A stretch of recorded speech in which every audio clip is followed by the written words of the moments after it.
everyone. Welcome to a violent edition of ARG Presents.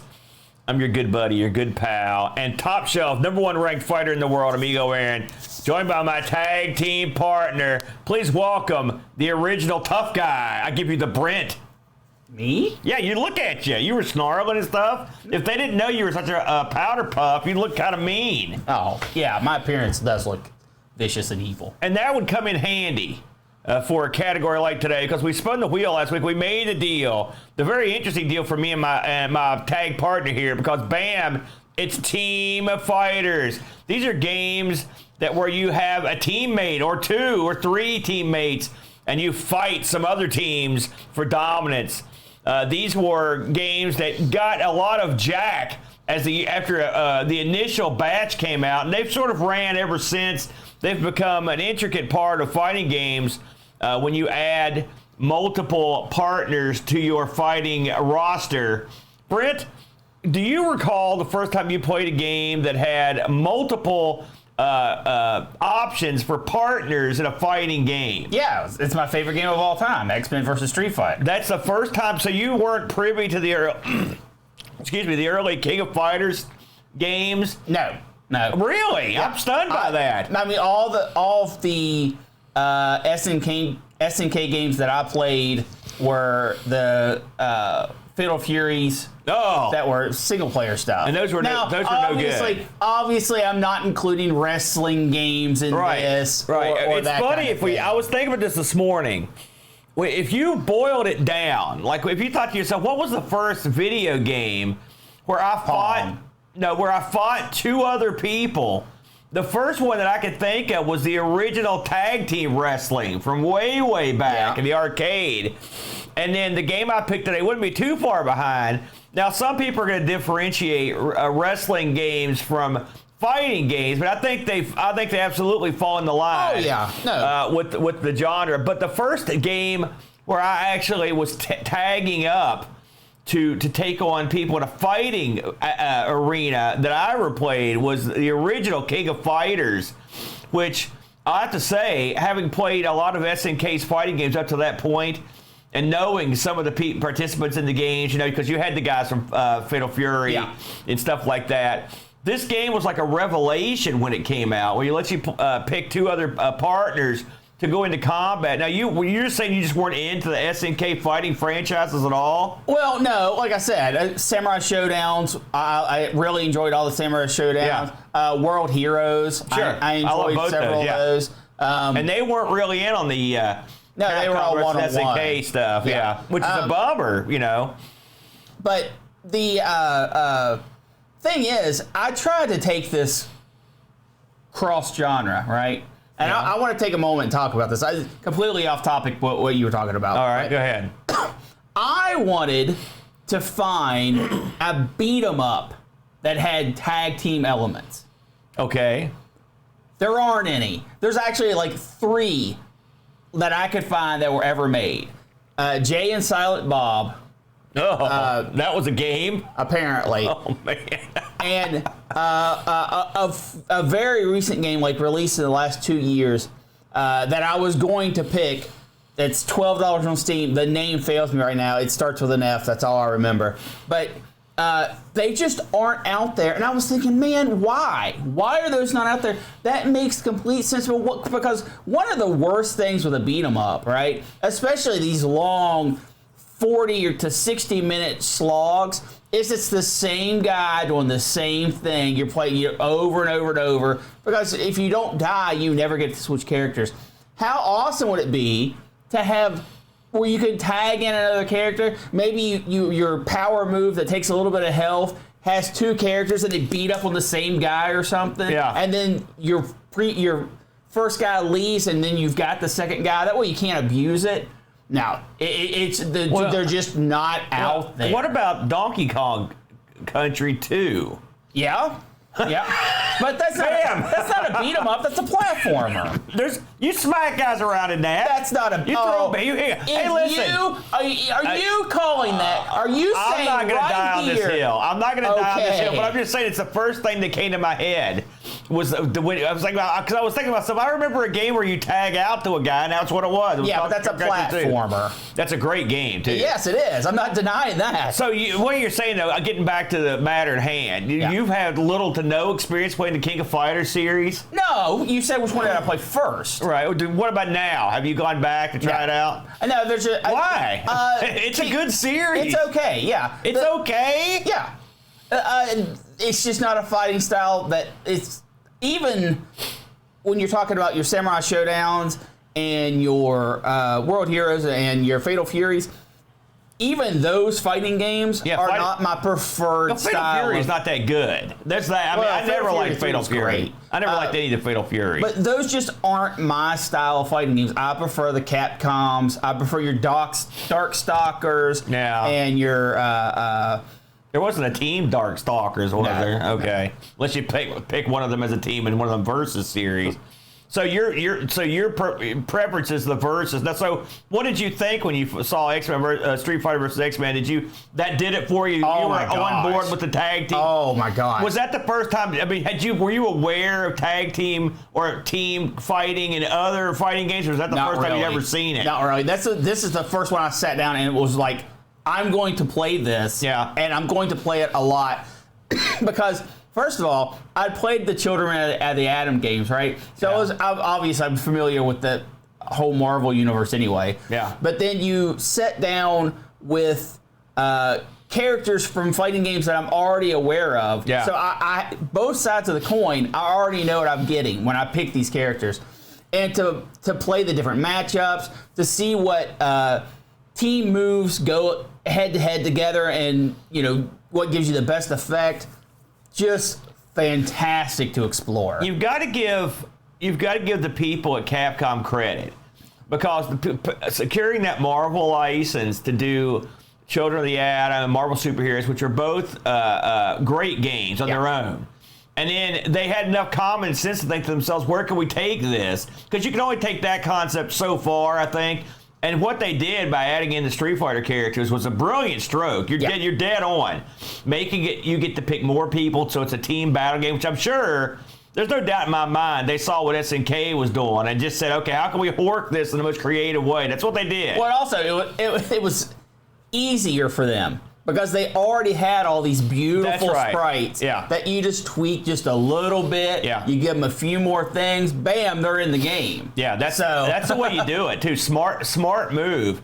Now, have you went into the realm of, like, say, your Tekken Tag, JoJo's Bizarre Adventure, any of those games which are popular in a lot of circles, or your Dead or Alive series, the tags in that? Have you, or how about the SNK Capcom fighting games, or Neo Geo Coliseum, that stuff? Anything there ring a bell for you? I have played a few of the SNK Capcom games, not extensively, not enough to even learn them. Yeah. They just didn't feel good to me. I read before you get in, I read a lot about this Skullgirls. This is a new game that's got a tag mode. Have you heard anything about this game? I've heard so much about it. I know of it, but I've never played it. Just like the Guilty Gears. I know they're fantastic games. I just haven't personally sat down and played them. I don't think the Guilty Gears have a tag team element in them, though. I think so. The new. I don't remember ever playing any tags in that. But on your 3D aspect things, not a huge fan of 3D fighters, first of all. Yeah.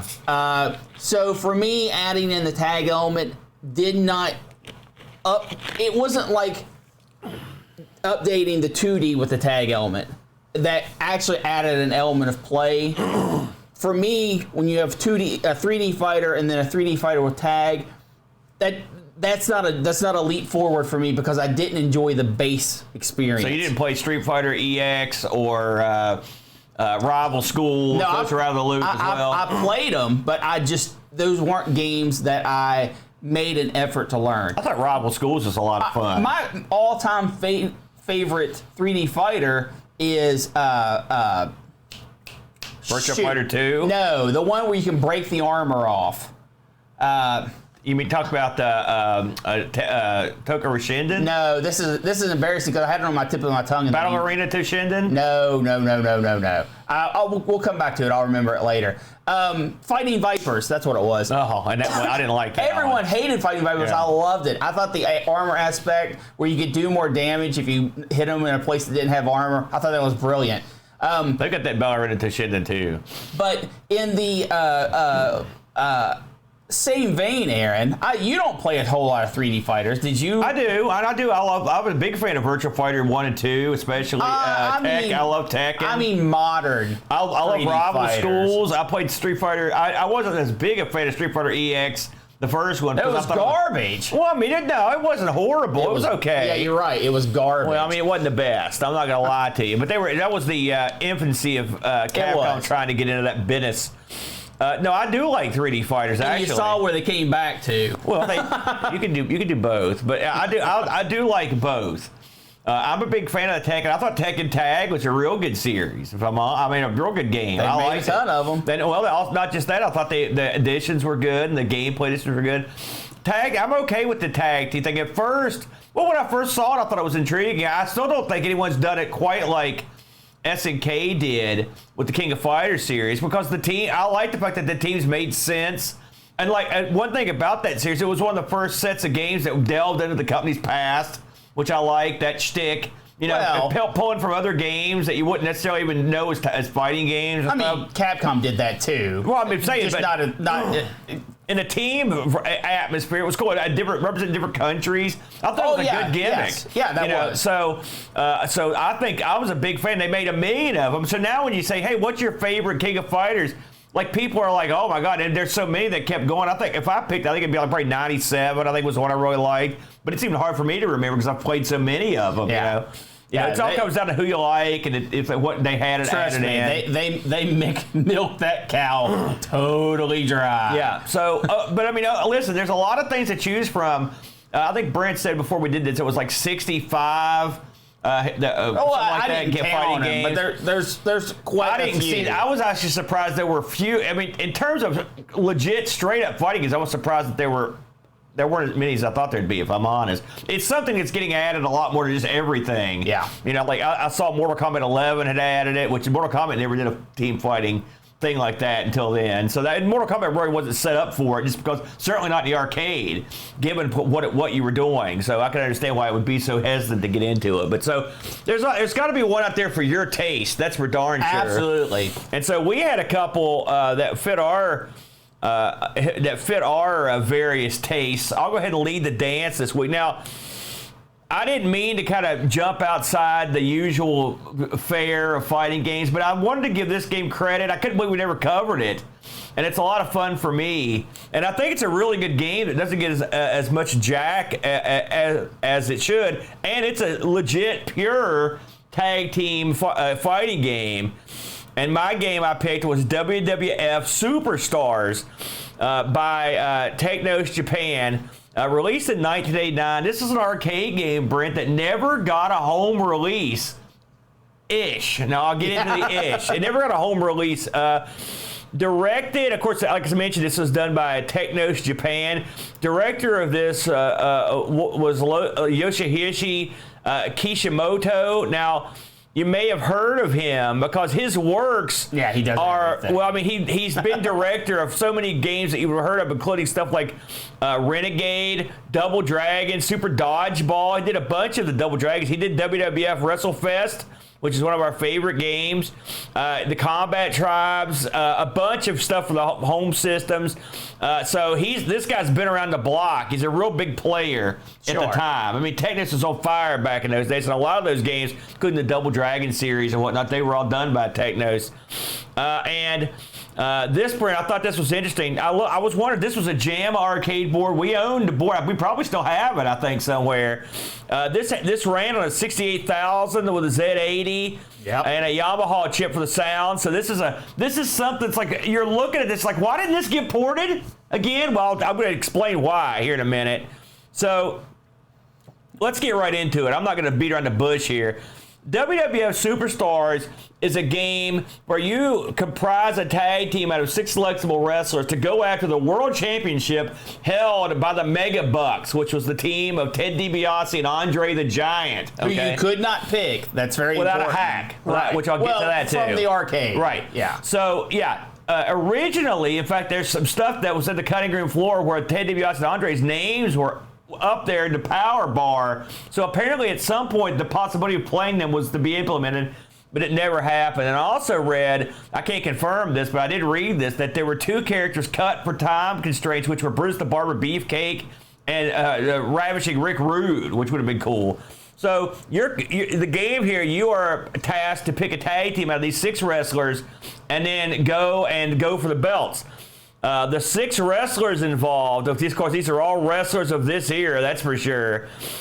You've got the Hulk Hogan, of course, Macho Man Randy Savage, Ultimate Warrior, Hacksaw Duggan, and my 2 favorite guys, the Big Boss Man and a rare appearance of the Honky Tonk Man in video games, the Honky Tonk Man, which is awesome. This game starts out with WWF Superstars was a Sunday syndicated television show for the WWF back in the 80s. Okay, so presumably that's where they got the name. It starts out with a shot of the arena. You can play 1 player against another player. You can play 2 players on the same team, or you can play just 1 player against a computer. So it gives you some options as you go after the belts. You pick teams. You can actually have teams that are comprised of good guys and bad guys, or guys that hate you. Doesn't matter.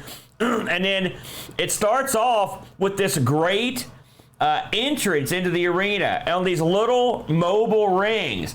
Now, these mobile rings, you might recognize them. They were used at WrestleMania 3 and 4. They're like little carts. They look like tiny wrestlers, complete with posts and the ropes. They were great. And your guys come in, and they put enough time in it to where they actually gave the guys that needed it their little entrance garb. Honky Tonk Man is an Elvis impersonator that wrestled. Okay, so Honky's got a full Elvis jumpsuit. You know, Ted DiBiase wears a tuxedo when he comes to the ring. Stuff like that. So they put that in when you're driving out the card. And also Honky dances. Some guys do little dances. You know, some guys, they celebrate. It's real cool. The crowd looks good. Then you get to the ring for a traditional wrestling tag team bout. Now, what makes this fun is it follows pretty much tag team rules of the era, for the most part, which involve you going against your opponent with a series of moves, and then when you want to, you go up to the corner and you hit your tag button, you're tagging your partner. Pretty standard fare. If you've played WWF WrestleFest, this is not going to be a stretch for you, because this is the prequel to that. This came out before it. Yeah. And this came out, Thanos has had great success with its Matt Mania series, especially the first one. Yes. Matt Mania, which as you know, one of my all-time favorite games, and you love it too. Yeah, it's great. They took some of the elements from Matt Mania, and they thought, okay, what can we do if we get the actual wrestling license? And what they did was they used what they learned to make this game. Now, they didn't use the Matt Mania engine. So when you look at this game, you're thinking to yourself, this engine, it seems familiar to me. It should. This is actually running on the Double Dragon engine, if you can believe that. Which is crazy, yeah. In fact, Andre is like almost a pixel for pixel duplicate of one of the guys in Double Dragon, which is interesting and fascinating. And I never thought about this. And then when I read that and I started looking at the game, you could tell that that's what they did. And who'd have thunk it? They had something going here with this. This was a good engine. The wrestlers have their own unique looks. They have their own unique finishing maneuvers. Really, the only wrestlers in it that are like similar are Ted DiBiase and Hacksaw Duggan, which are basically they have different hair, and they have Ted DiBiase has a little like a symbol on his pants, which is the dollar sign, and different boots, but they're just basically a palette swap. Everyone else is a unique original character from the WWF. This is a 2-button game. And with your 2 buttons, you've got a punch and you kick. And if you hit both buttons, your guy will dash. It's as simple as that. And these are sort of the buttons that they kind of carried forward. So it worked out real well. And then one of the buttons also will make your tag. So once you pick your 2 guys, you come to the ring. the ref will say, let's get it on, or the announcer, whoever it is, and then you go at it. The ring is huge. It actually scrolls all the way across the screen back and forth. There's also the full outside of the ring that you can go out and run around in. Normally, at the bottom of the screen, if you go outside the ring, there's a table there, unless it's a championship match, and you can pick the table up and smash it over your opponent's heads. There's also there's a little aisle, diagonal walkway down in the left-hand corner that has a chair in it. You can also batter your opponent with a chair. A la Matt Mania, you can actually throw your opponent out of the ring and then run and just leap over the top rope and jump on him, which is something that was a carryover from Matt Mania. You can also go up the top rope and jump on him outside the ring. And the ref will count you out, and then in this game, you get the count of 20 to get back in the ring. In the WWF, the traditional count is 10, but in Japan, it's 20. Yep. It's always been 20, and so you're going to get the Japanese count in this one.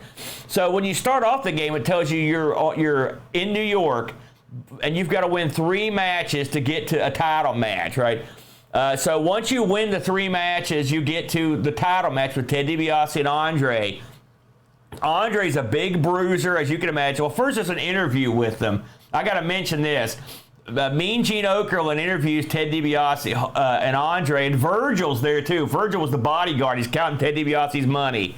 And Mean Gene says, they're declaring themselves challengers to your world title. And Andre says, no one defeats Megabucks. And then Ted DiBiase says, I'll put you to sleep with my $1 million dream. And then they start the match. None of these voices are even close to the original voices. Close. I read that the voices were supposed to be voiced by the original guys, but for some reason it didn't happen. And so they just got people that worked at Technos America to record audio. The audio in this is, you can tell. You hear, it's time to get it on. You heard the speech I just gave, and also Miss Elizabeth, when you win the belt, she says, I want to congratulate you for winning the title. And that's not her. Okay, I can tell you that right now. Miss Elizabeth was originally from Kentucky. She's got a real sweet Southern accent. This is not her, not even close. But they did the best they could with what they had.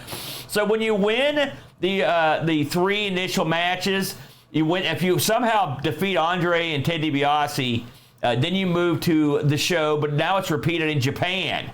Yeah. The arena they're at, I don't know if that's I don't know if it's the Budokan. It may be the Budokan because it looks sort of like the shape like that, but that's just a guess. I don't know if the WWF ever has even ran the Budokan, but to be honest with you. The characters, they put a lot of little touches in this that I enjoy. For example, some of the characters will come out in different colored tights. For different colored matches, Macho Man and Honky both do that. They also put in, if the computer occasionally will do one of the wrestlers' signature taunts, which is always fun to see. I wish you could do them. You can't, yeah, but exactly. But you can't. But you can watch the computer do them, and they're always amusing. Aside from all that stuff, they also put in stuff like with their finishing maneuvers, maybe accompanied by special pins. Like Boss Man just has a 1-arm pin. Ultimate Warrior does a thing where he presses down on you like he's doing a big push-up, you know. They put all the little stuff in there that I enjoy in a wrestling game. There's a pretty decent little theme that plays when you're going. The wrestlers have a little theme when they come out. You know, it's not like it's their theme, but they do have a theme that comes out. And between that, all the original moves, like I hate a wrestling game where you just generically play a guy that does all the same crap. And for the most part, they get the movesets right on this. They're doing most of it right. It's not hard when you only have like 6 moves per fighter. Well, yeah, but I mean, it's I'd say for a wrestling game that at the time, this was real high end. I can safely say on a personal note that this game physically caused me to leave college. They got one of these in the game room across the street from the college, and I was over there all the time playing this game. I thought it was super duper awesome game. This is one you don't get hear much about. And one of the reasons was it didn't get a port. And it was a popular game in Japan. According to Wiki, and I read this in the 1989 issue of Games Machine, it listed WWF Superstars as being the 3rd most successful arcade unit of the month. And it was the top grossing software conversion kit in January of '90 in the U.S. So it got a lot of love. It got best software in its Player's Choice feature. It was very popular. So why didn't this get a port? Well, there's one big reason, and the big reason is licensing. Acclaim had the worldwide, unfortunately, had the worldwide license for WWF games on consoles. And this game didn't make it. Instead, Acclaim put out the absolute trash that they put out. I mean, I don't think I ever liked a single one of their wrestling games. It was Acclaim. They've got a rep. The sprites from this did make an appearance in the Amiga game, WWF WrestleMania, which I own this game.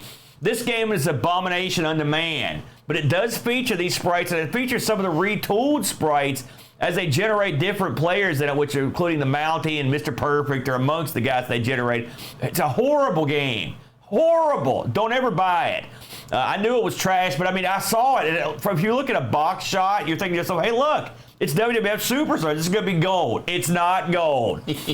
But in closing, a good game, a lot of fun. It allows you, it doesn't have the tag team moves of WrestleFest where you can actually do a double team, but it does allow you to grab your opponent when you're outside the ring to help your partner, which is a nice touch to make you feel like you're a tag team. You can also come in and do saves for your partner. So it's a tag team game through and through. Oh, Brent, yeah. Brent, what do you think about this one? I know you've played this one before. I have played this one before.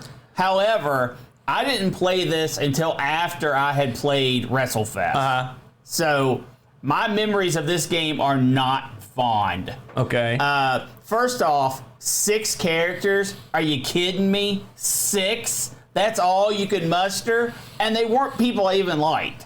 So that I can't predict who you like. No, but if you give me more than 6 characters, I bet I can find somebody. I think the absolute minimum for a fighting game is 10 characters. Well, you clearly have forgotten what 1989 was like. I understand. Street Fighter only had, what, 8 guys originally when you could pick from? So it's not like this was that far. Well, they went to 12 pretty quick. Anyway. So did this. Yeah, and it was better.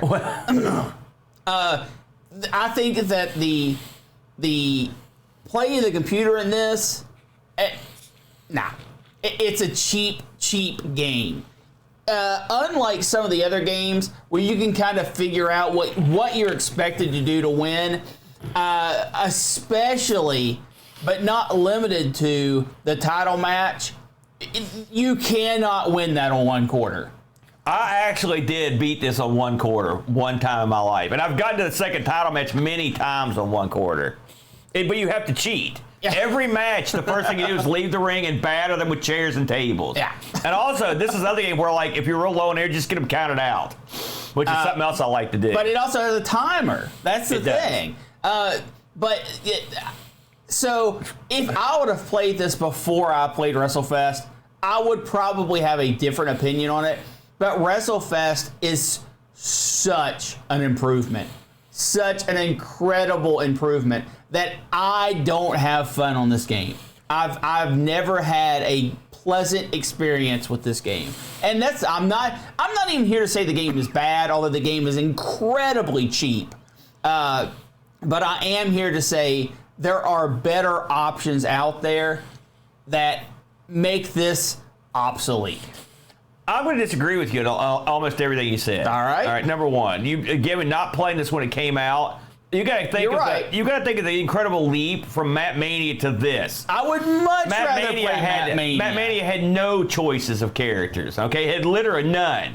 And then the second Matt Mania Challenge, you had a choice, and the other guy sucked. Yeah. Secondly, this game had digitized sound. I mean, again, this was not as huge a deal. It had awesome graphics, big, huge sprites, colorful. The guys looked. Think of a wrestling game where you played. Think of any wrestling game from that era where you played a guy that you'd heard of and he looked and played like he should.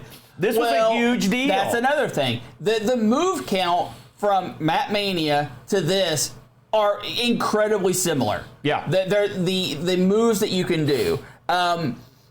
I personally prefer Matt Mania. I think the characters in Matt Mania are way better. You have so many just generic guys in this. Hulk Hogan. Hulk Hogan generic? He was the biggest star of all time. I'm not looking out in past the real world, Aaron. I'm talking about in game. Hulk Hogan is a generic guy. Ultimate Warrior's a generic guy. What does that mean? What does that mean? Let's look at Map Mania. Okay. Okay, you've got the Insane Warrior. Right. You've got Coco Coco Savage.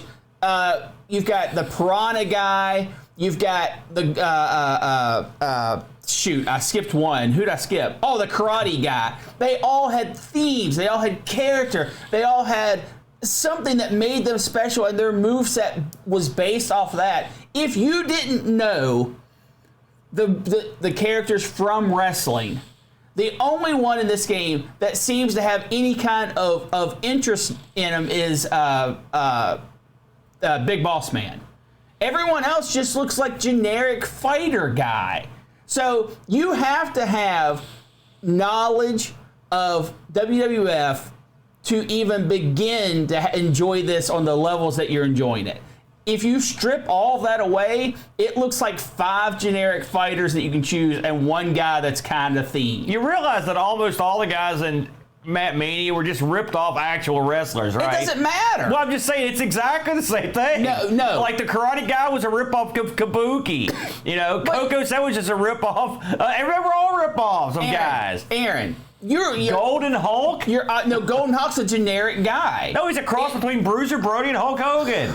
I'm just saying it's not my fault you don't know. No, I do know, Aaron. I'm saying if you don't have knowledge of the things outside of that, they just look like generic guys. They have no flair. They're just...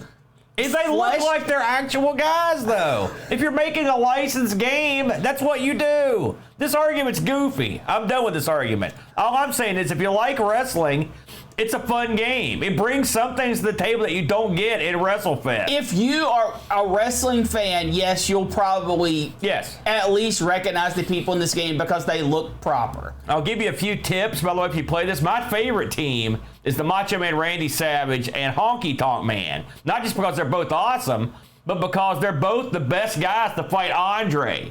Andre's tough to slam.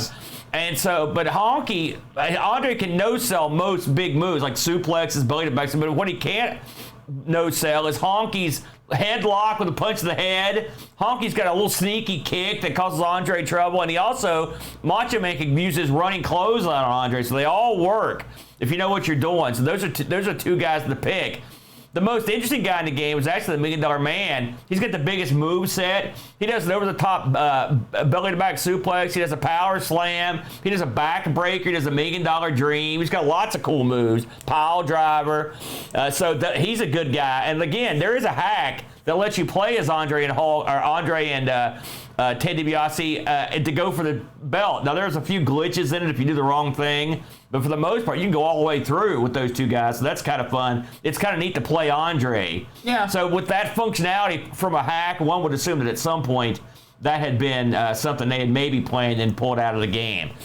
Overall, they're so unfair, though. I think this is a fun game. Don't listen to Brent. Give this a shot, especially if you're an old wrestling fan. You'll really get a kick out of it. If you're a wrestling fan, just go play WrestleFest. No, this has stuff in it that WrestleFest didn't have, and so that's outside of the little motorized carts that bring you to the ring. That's right. How is this superior to WrestleFest? I didn't say it was superior. I just said there's stuff in here that the play is different than it is at WrestleFest. Oh, yeah, it's way worse. No, we're done with you. So that was WWF Superstars. I think it's fun. We didn't get any reviews on this particular game. I had a fun this week. It's going to be hard getting reviews because people don't like to play fighting games. Every time we cover, our fans just don't seem to be into it. So that's why we keep doing it. Listen, what are we going to do? The wheel has spoken. That's all you can do. Now, I went sort of off the beaten path for my team fighting game. You confidently strode into the middle of the downtown beaten path and then beat it some more. So what did you pick? Marvel versus Capcom 2.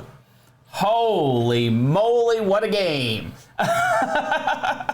This is considered by most, I shouldn't say that, considered by some the pinnacle of team-based fighting. This was a follow-up from, obviously, Marvel vs. Capcom, released first in the arcade, not on the CPS chipset, Aaron, but on the Naomi Sega board. This was a huge deal. Huge deal. This was Capcom's first venture onto someone else's hardware. And they did this for one main reason: home conversion. Yeah, it worked. It was all part of their plan to release this in the arcades and get it to the home systems ASAP. Why do you think they wanted to do that? I'll tell you why.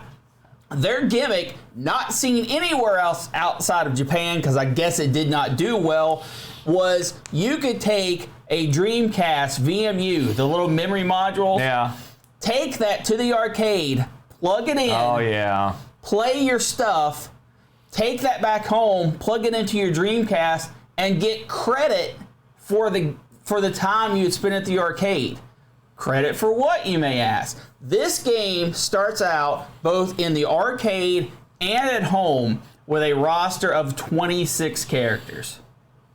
It balloons into a roster of 56 characters. 56 selectable fighters. Yeah. A goodly amount. The way this works is, and this was not being done. You might have characters that are added to a fighting game from a ROM update, that sort of thing. That's not what this was. To unlock characters in the arcade, it was all based on how much money that arcade game had made. So I think it took something like, I want to say 30,000 credits, somewhere in that area, for all the characters to be unlocked in the arcade. At home, as you played, depending on how you played. Now this is all in Japan. I'm just talking Japanese release here. You could play online, you could play in story mode, or you could play local versus mode. And all of those gave you a type of experience. And then you took that experience and you could unlock characters, you could unlock costumes, you could unlock stages. It was a big deal. And some things were cheaper to purchase than others, but it all took some playing. And this, I'm not talking real money. This was all in-game unlocks. Except of course, if you took your VMU to the arcade, plugged it in, you could get experience points to spend at home. Super, super fun. It made, it gave this game a single player longevity unlike any fighter before it. Because most of the times when you get a game home, it's not about the single player, it's all about playing with your buddies. I own this for a Dreamcast. Aaron, did you own this for the Dreamcast? I couldn't afford this for the Dreamcast. It cost too much money. It was expensive. Do you still own it? I do not. It was part of my stuff that got stolen. Oh, bummer. That was worth a fortune. Yeah, I know. The port from the Naomi arcade system to the Sega Dreamcast has been called Arcade Perfect. Yeah. But it's not. The Dreamcast is actually the superior version to play this on because it has less slowdown during special moves. And let's get into the gameplay of this. You pick 3 characters out of the, depending on how many you have unlocked, up to 56 characters. And we're talking a slew of Street Fighter characters, a slew, of course, of Marvel characters, but there's also things throughout Marvel's past, different characters that they pull from that. For example, Jill Valentine from the Resident Evil series. You've got... She's not from Marvel's past. No, she's from Capcom's past, dummy. Well, you said Marvel. You have also 3 characters that are original just for this game. And... fun little Easter egg fact, they are also the only 3 characters that have a stage dedicated to them. What are they? The pirate ship, the desert, and... so that pirate chick's original to this game? Yes. Yep. Now, they have since then woven things in, and the other one is the monkey god with the stick. This cactus freak. That's an original to this game. Okay. His stage is the desert. So the 3 guys they made were not what I would call my favorite guys. Well, I'm just saying. I think out of 56 characters, you can find somebody you like. Some people like goofiness. this, a few things that this did that was completely different from the Marvel vs. Capcom before. They went from 6 buttons to 4 buttons. This was very, very controversial at the time. This. We hated it. This was very controversial at the time. There were still 6 buttons on the control panel, so you didn't quite understand what was going on when you first walked up to the machine. But what you had was a top row, light punch, heavy punch, tag partner, where you could one of your tag partners would run in, throw an attack, and then jump out. And the bottom row was light kick, heavy kick, other tag partner, because you pick 3 people. This game is very controversial for that, but if you know about the game, double light punch produces a medium attack. And there is a sequence in this that is much like the Killer Instinct combo sequence, where if you go light, medium, or light, fierce, that is a standard combo that pretty much works for everyone. Because what you're doing is actually light attack, medium attack, fierce attack. What can we say about the roster of this game, Aaron? It's extensive. There's no way you can play every combination of team on here. You're talking trillions and trillions and trillions of combinations. Yeah. Because even on top of picking each character, you can pick what the tag move is for that character. For example, you get an alpha, beta, gamma that you choose from when you pick the character. And maybe they come in and do a fireball, maybe they come in and do a spinning kick, maybe they come in and do a health item. It's all based on whatever the character you choose comes up with. The end boss for this game, I just mentioned it because he's on stage, is Abyss. He is unlike some of the past games where you had a big background stage boss, he is a normal fight. However, instead of being on a team of 3, you fight him in 3 individual fights. So he has a phase 1, a phase 2, or phase 3. Yeah. He gets pretty cheap there towards the end of his various. Well, he's an end boss, so and you can't play him, so it's okay. It's okay. Did you like him better than Onslaught? My favorite of these bosses are from X-Men vs. Street Fighter, the Apocalypse. Yeah. But this guy's not bad. I think his phases are different enough to make him enjoyable to fight. They really go crazy he's hard. with this, He is hard. The super moves in this game, of course, you have a super bar. It is like some of the previous games, but it has an additional feature where you can start a super, like your guys on the screen, you start a super up, maybe you're shooting a fireball. You can interrupt that super and begin a super from someone who's off stage. So they will pop in and start doing their super. And you can do this for as many times as you have bars. You can also do a super team attack where everyone jumps in and does one attack at one time. And there are teams that actually gel together better than other teams. So picking your team, there is a strategy. If you are just wanting to do supers, there are strategies based around that. One more thing about this game. It has a incredibly huge professional scene. Even today, 23 odd years later, this is one of those games that people set out to solve. And some things have been solved about this game, which is both a plus and a minus. Once someone solves something, you can kind of say that's not fair for play, and it makes it a little more across the board. This game is not balanced.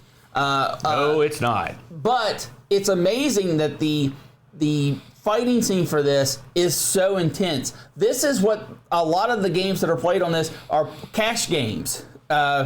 I'm not big into the fighting scene, but this is a huge, I'll put up $10,000, you put up $10,000, whoever wins the best of 15 takes home the money. How do these geeks get that much money? I can't figure it out. There are huge Evo This is a game that's almost always at Evo. It has a big following. Huge following. But, when you get to that professional level scene, it's just all out madness. Well, also, they almost always play the same guys. Every time I watch those, they're playing the same couple guys. Yeah, it's because the same couple guys are the best of the best. Yeah, but that's lame. I want to see like all the. Am I wrong? Yes, you're wrong. I want wrong. to see other guys because get in there. You every once in a while, an oddball comes in and You gets obviously don't understand the intricacies, and I don't either. I understand some of them. I understand it real well. The level of skill from someone at that peak versus just playing it casually, it's huge. But this game is very casual friendly.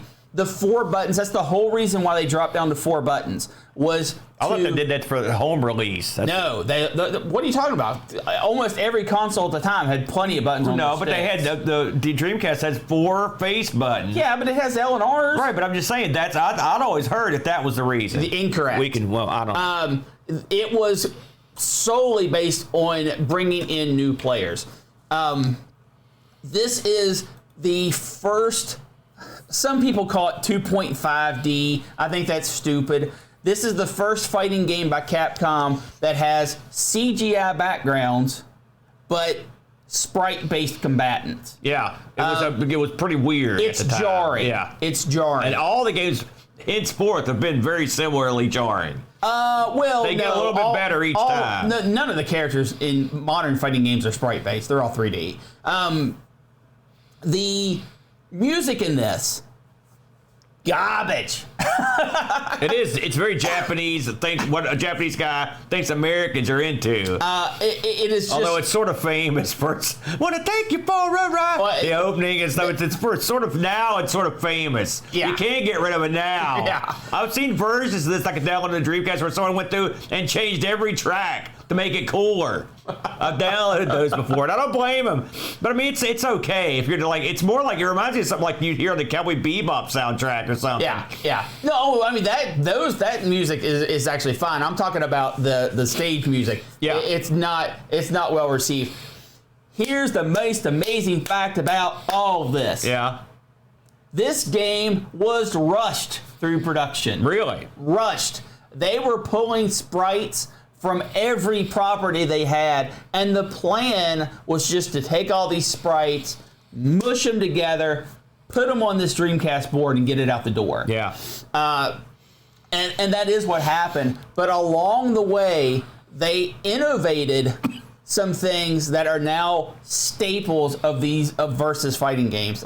Most of which I mentioned, where you could chain together supers and that kind of crap. The different fighting styles, although that had been done before. The success at this game was not expected. The call for this game to be re-released in modern systems is still ongoing, because when they released for Dreamcast, and of course they had the arcade, they did eventually put it out on PlayStation and Xbox, right? But in the US, they did not have online support. In Japan, they did, because Capcom ran everything through their own little fighting system or online system. Then, when the new systems came out, people still wanted this game. This is I'm talking 2010. But they couldn't do it because they lost the licenses. Copyright rears its ugly head again. Yeah.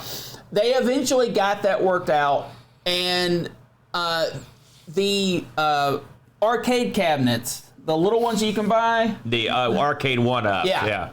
You can get this in one of those 1-up cabinets. Well, you can, but it has not been well received at all. Well, because the online part of it, to my knowledge, it's on the box. They say it has it, but at this point, at least I heard last, they have never actually got it to work.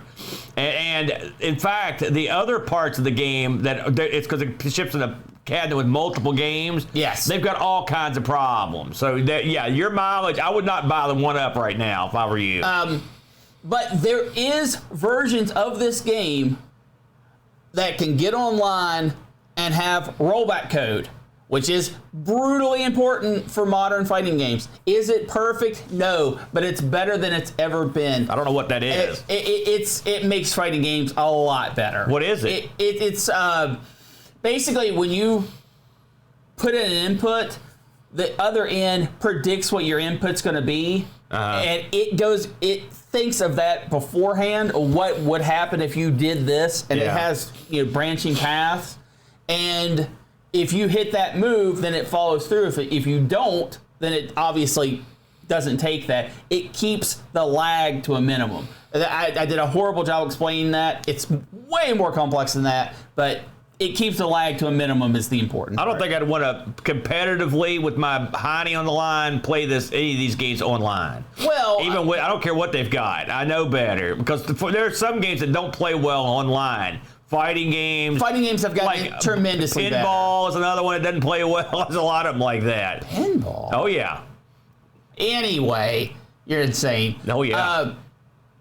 When this came out, the reviews for this, for the Dreamcast and the systems it initially released on, were staggeringly good. High marks across the board. When they were re-released later down the line, they were incredibly bad, or mediocre, I should say, which kind of shows how times have changed, because they were released 10 years apart. But like I said, there's more clamoring for this game now, or a couple years ago, than there's ever been, because this is a game that has stood the test of time. While it is not my personal favorite, because for me it's too over the top. No, this is too over the top. Which one is your personal favorite? X-Men versus Street Fighter. We went over this several times. But I do respect what this game did. I respect how they did it more than anything else. Aaron, what is your opinion on Marvel versus Capcom 2? Well, just to go way back, the memory card idea would never work in the States. We actually, when we bought a machine that had a Naomi board that had WWF Royal Rumble in it. Yes. It was at a NFL Blitz cabinet, all right? It had a card slot in it. I remember we took that off, and I remember thinking, we both thought this would never make it. They would, because number one, people would just gum these things up and put crap in it. It would destroy this thing. So in America, I saw machines that had these, and I thought that's never going to work. Neo Geo machines had them too. So that was a doomed concept. Well, that's why it never came to I'm like you. I think this is the exact game where they went too far with the specials. Too far. Now, that much said, I like this game, but I mean, they went too far with the specials, and this is the tipping point I was talking about, and that's what I was talking about. The Marvel roster, this is great. It's great. There's only a couple duds in there.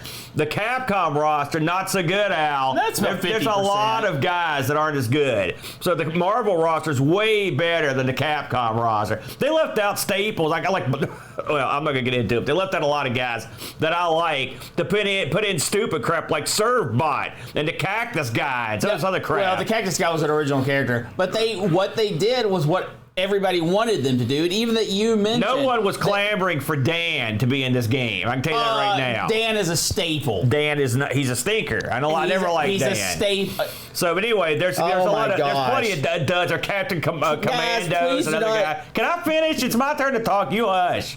So there's that. So I would call this game, I'd say the roster is pretty good. You get a lot of guys, but I mean, there's a lot of duds. Now, if you're into weird duds, you might enjoy this. Some people enjoy playing the dud characters. I don't.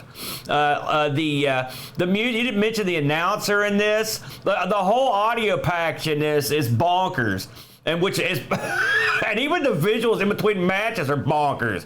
It's a goofy game. Like, you gotta love the Japanese. I mean, they're out of their minds. And so some of this stuff. So if you like, and now it's all iconic. Like I said, you can never take it out now. Yeah. It's too late. It's so stupid, and so you just laugh at it. And you're right. The in-stage music. I mean, if you think about how great the music was in Street Fighter 2, and with less to work with, sound, baby. I mean, all that stuff was like iconic. No one's humming this crap going down the street. I can tell you that right now.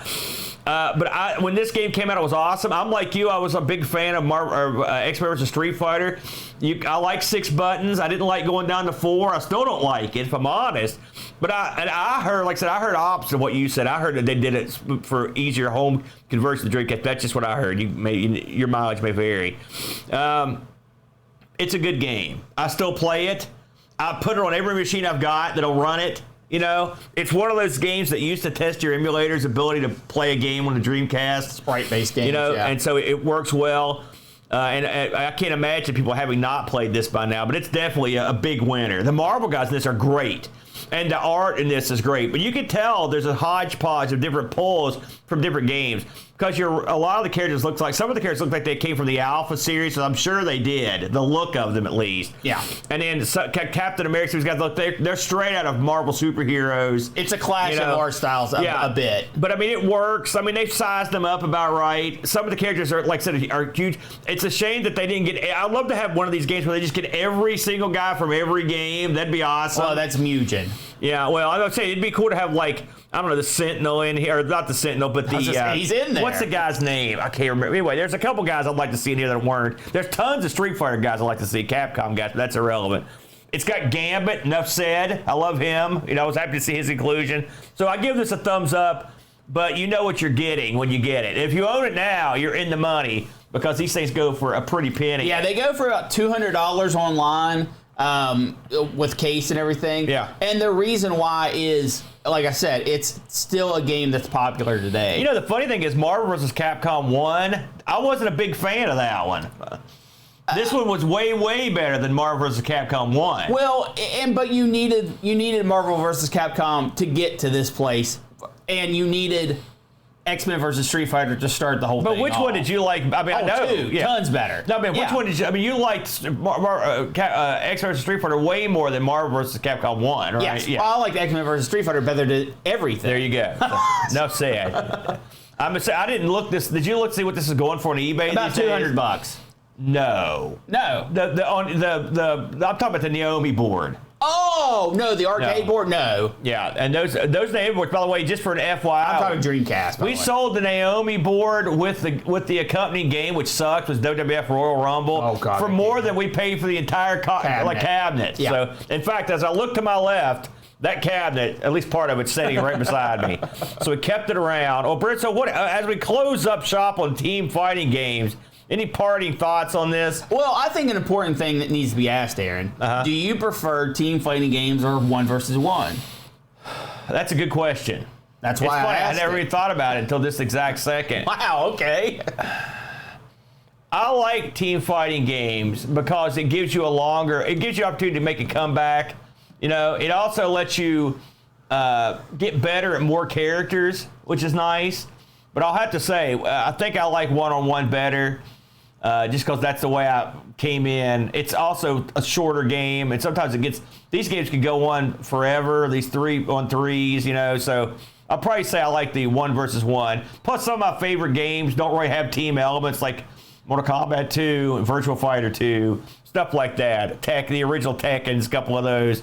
But they're still fun to play occasionally. They're good at parties, too. From personal experience, I've always thought that if you want a deep experience, a deep fighting experience where you have to actually learn characters and learn moves or learn combos and all that kind of stuff, it's a one-on-one affair. Where team fighting is more, especially the 3-team type things, it's more superhero action, explosions, and all this kind of stuff.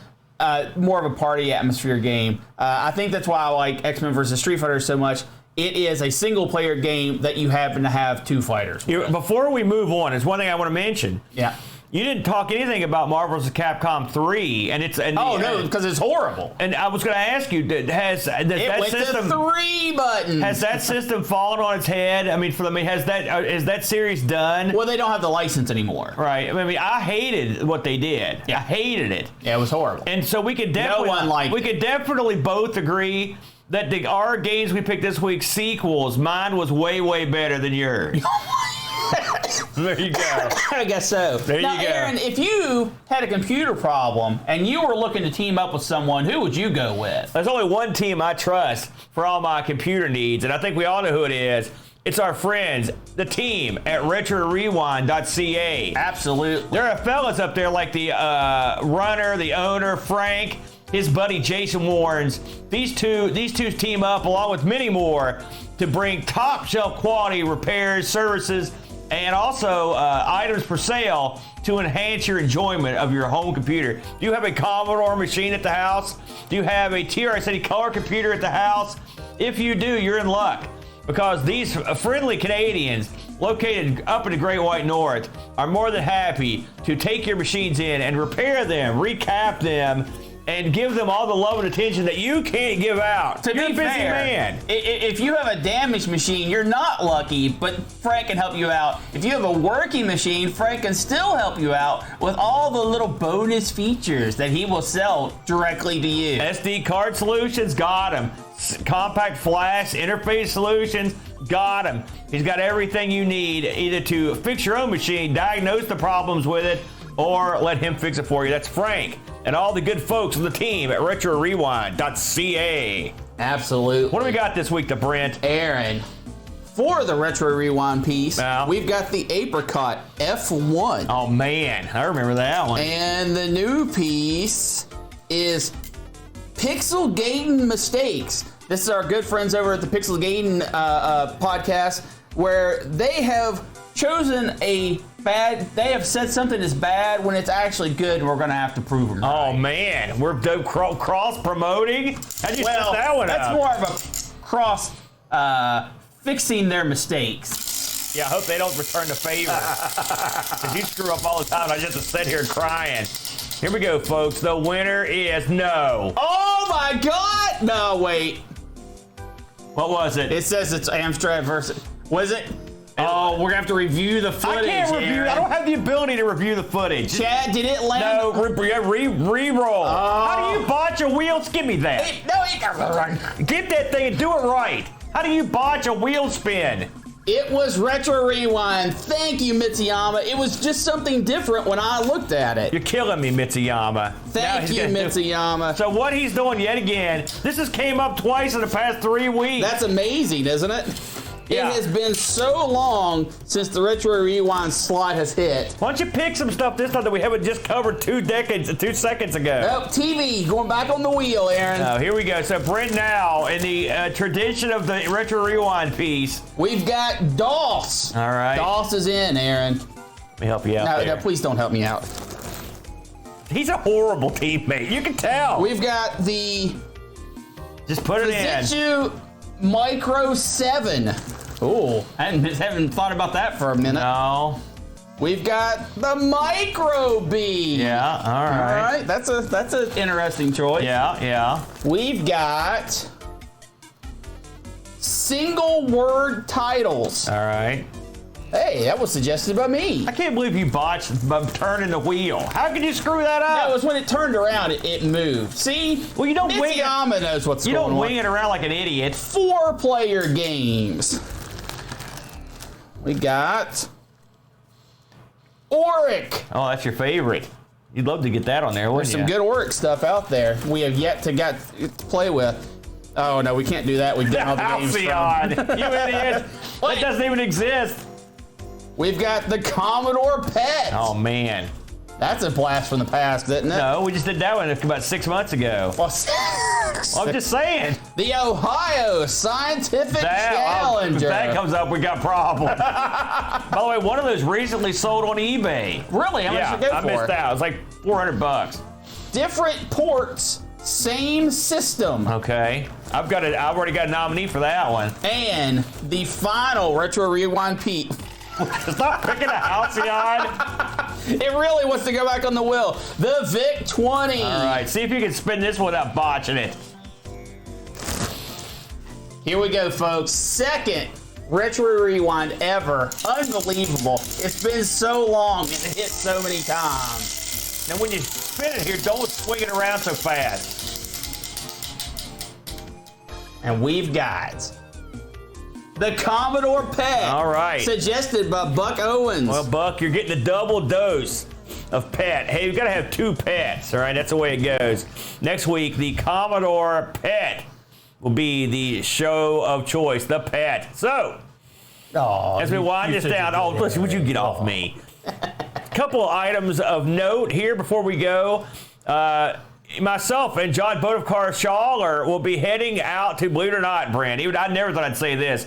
We'll be heading near Chicago. Yeah, thank you. For April 22nd and 23rd for the last Cocoa Fest. They always call it that.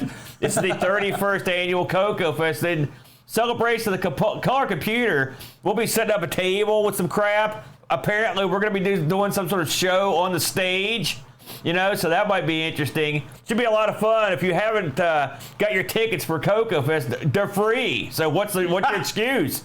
Get out there. It's Cocoa Fest. That'll be April 22nd and 23rd. I know L. Curtis Boyle's going to be there along with Paco and all your Cocoa pals. If you ever want to touch them or take pictures with them, now's your chance. All these legendary guys.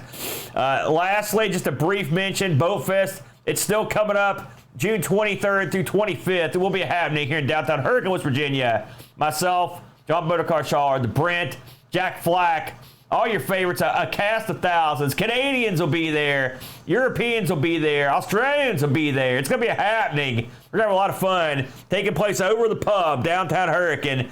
So if you haven't got your tickets for this, I would get them quick. Yeah, they are actually going pretty quick. With all that said, do you have any final thoughts here before we move out the door? I do. I want to read down the Patreons real quick. We got Rolla, Mr. B, Terry Howard, Frodo NL, Laurent Garout. It's Laurent Giroux. Giroux, not Garout. Oh, God. Kevin Bean, Mitsuyama, Oram, Olaf Hope, Dave Terrence, Roushi, Graham W. Vetke, Andy Jones, Jason Warrens, Jerry D, Dave Velociraptor, Sundown, Templar Mar, Chris Munch, Petzel, Rob Flack O'Hara, Texas Foosballer, Chris Folds, Richard Smith, Pachaco 6502, Andy Craig, Z9K9, John Dykeman, Bernard Lucas, Steve Rasmussen, Retroalgy, Anthony Jarvis, and our newest Patreon, Aaron, who has taken up the spirit of the wheel, and we need to talk about this for just a moment.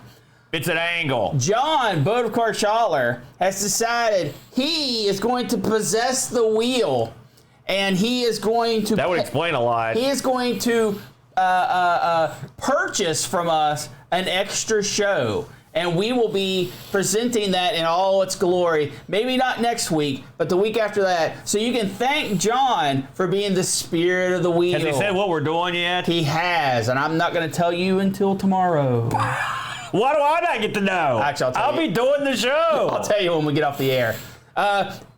There is a new supporter video coming. Unfortunately, my daughter was in the hospital for a little bit this week. How's she feeling? She is doing much better. Good. She's much better. She's back to work. She's doing all the normal, not in a hospital thing. So, yay for that. We also had to take my little kitten to the vet. He got a barbed fishing lure stuck in his pole, which is amazing because no one at the house fishes, so we don't know where he found it. In fact, you've sold him travel outside if you can help it. Huh? There's no way you'd go to a lake. There's a 0% chance. So, sorry, Kitty. Full weekend, or full week for me, prevented me from getting some stuff done I wanted to get done. However, we are going to be coming back next week, Aaron, for a little pet action. Commodore Pet. Should be a lot of fun, everybody. Have a good week, and we will catch you guys on the flip side. And until then, team up and fight a sucker.